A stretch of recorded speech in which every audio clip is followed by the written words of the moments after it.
Hello, dear all. This is Meenakshi Narula at Mentoring the Mentors. And today I'm here with you with another wonderful strategy. Today's strategy is for group discussion. Generally, we have in our classrooms group discussion in each and every subject, whether it is language we are teaching, whether it's sciences, social sciences, we do have some kinds of discussions in our class. They do not only, they not only facilitate our teaching learning process, but also are part and parcel of formative assessment. Like we make our classroom teaching meaningful because this gives an opportunity to all the students to come forward, to share their thoughts, to help enhance their thinking, to help them develop their questioning strategies. So this is how we go about it. And generally in our classes, when we have group discussion, we do have group leaders also. So this is a little bit variation to group discussion without leader, right? We say it's a leaderless discussion. Or we can say in this kind of discussion, each and every individual, each and every member is equally important. We do not assign specifically like this is leader or that person is a leader. Everybody is equally important and anyone can volunteer to initiate the discussion, right? And sometimes a question arises in our mind like that may complicate the process. Students may start having argument like I will start or he will start, you will start.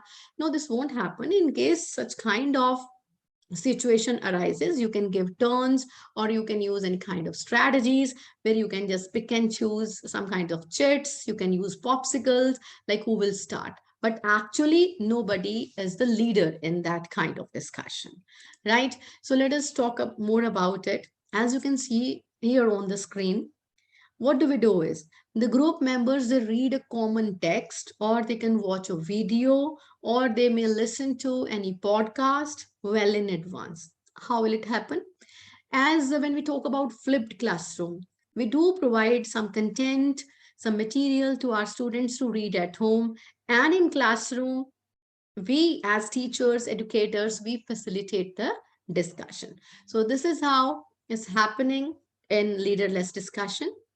We will be providing content, topic, material well in advance to our students. We can even ask them to refer to a particular topic in the textbook, or we can provide them with videos. We can download it from YouTube. We can upload it on ERP portal. We can directly share the links with them. We can share the links of various podcasts with them so that they can go and read or maybe listen to or maybe watch that very content, right? So this whole thing, this happens well in advance prior to the discussion. If we fix the date, like on this very date, on this very day, we will be having our leaderless discussion. So it's better at least 2 days prior, 3 days prior, we should be able to provide them with the content, right? And then what the individuals, students, they have to do after reading the content, after watching the video, after listening to the podcast, they're supposed to frame at least 2 questions that they will be sharing in the discussion, in the group discussion. So they also have to write some kind of responses to those questions. Like had those questions been asked to them, what would they have replied in that particular situation, right? So if I am there in that place and I have to frame questions, I have to jot down a few points also. This is my view, right?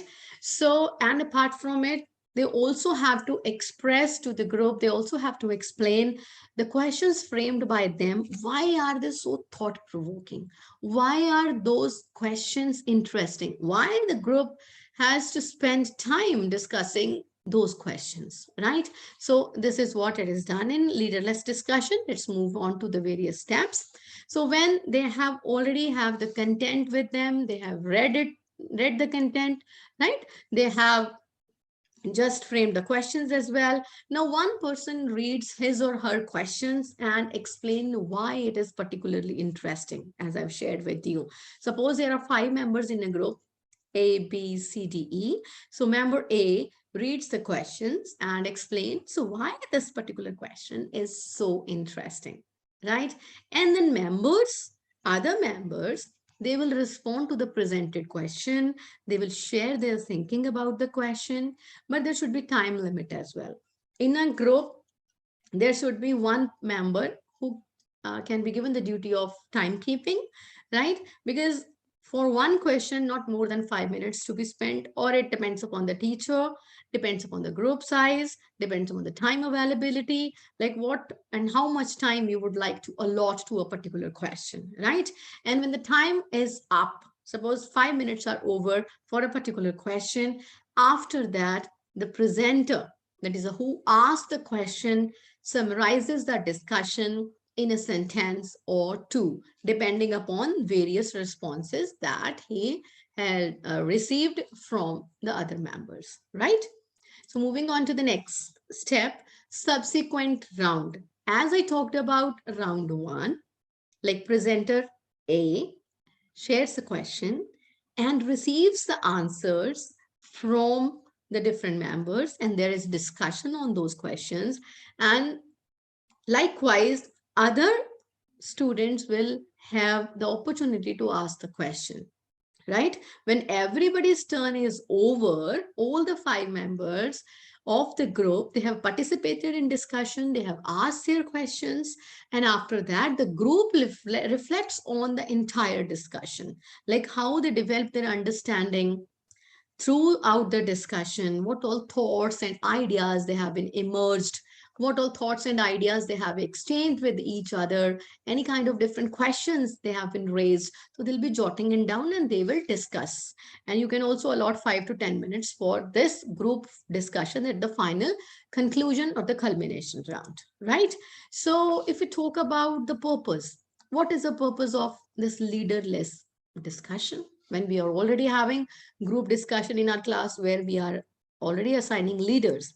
So when we talk about the purpose, first of all, it creates an opportunity for the students to own or drive the direction of the conversation. They don't think like always when we are 5 members in a group, he is the leader, she is the leader. See, everybody is leader. Everybody is equally important. Every child is unique and has a different, a unique caliber. So we should give opportunities to each and every child. See, gone are the days when we used to participate in discussions. Sometimes, most probably it happened like 1 or 2 children, they were always given the opportunity to be the leaders in a group every time, and others were not given the opportunity. Because see, let us not talk about those time, those period that has already gone, that time. Let us focus on our children, today's generation, where each and every child is important, right?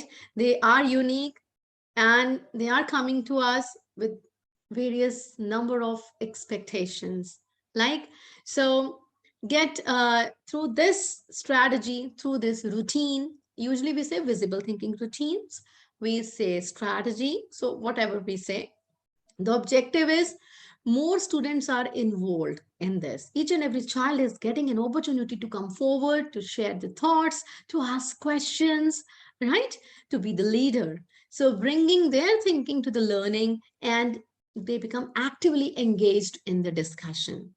Right? As a teacher, when I am observing my students taking part in this kind of discussion, where each and everyone is coming forward, sharing his or her thoughts, asking thought-provoking questions, others are sharing their ideas. So as a teacher, as observer, I have to listen to my students. I will be observing them. I can take anecdotes as well. I can note it down, like how many children they are coming forward. Are they sharing some different kinds of thoughts? Are they pondering over? Are they really gelling on with each other? So this is how I can make notes, anecdotes that will help me to give feedback to my students and during the formative assessment, during their any kind of half-yearly examination, final examination, because we also have to give the proper individualized, personalized report, personalized remarks to our students. No doubt, a plethora of remarks they are available, on the internet. You can download, you can share with the students, you can write in the report cards. But let me tell you, all those remarks, they are general remarks. They are not individual specific. When you conduct some kind of formative assessment in your class, right, and you note, you observe how your students are performing, whether they are actively taking part in the discussion, whether they are bringing some different ideas in the discussion, right? So they are coming forward, they are, whether they really volunteer, or there are some quiet children in the class and they are helping them to come forward. I mean, you have to notice their behavior, and you will be able to give them personalized remarks that are really individual, that person specific remarks, right? So now, question mark, question mark, question mark, right? We have to talk about, I mean, when I'm saying that students, they have to prepare questions to be discussed during the group discussion. We should provide them with sufficient time, right? So that they can prepare questions well in advance. Questions, actually, they are not only the drivers of learning, but the outcomes of it, right? They develop deeper understanding. See, our questions slowly and gradually they become insightful. Initially, the children may not be able to understand what kind of questions they have to ask. First of all, questions should not be the closed questions. They should not be having one word or one sentence answer. Because when we are talking about discussion, all the questions should be open-ended questions. So learning to frame good questions that engage others in discussion is not easy task. It takes time to develop. As students work with the leaderless discussion over time, the skill of formulating questions, it emerges. They'll get to know how to frame the questions, right? And they slowly and gradually they come up with powerful, thoughtful questions, and will get better over time with practice, right?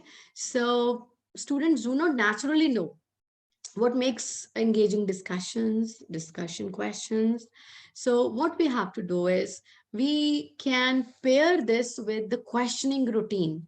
In some of my previous sessions, maybe I took it on making thinking visible.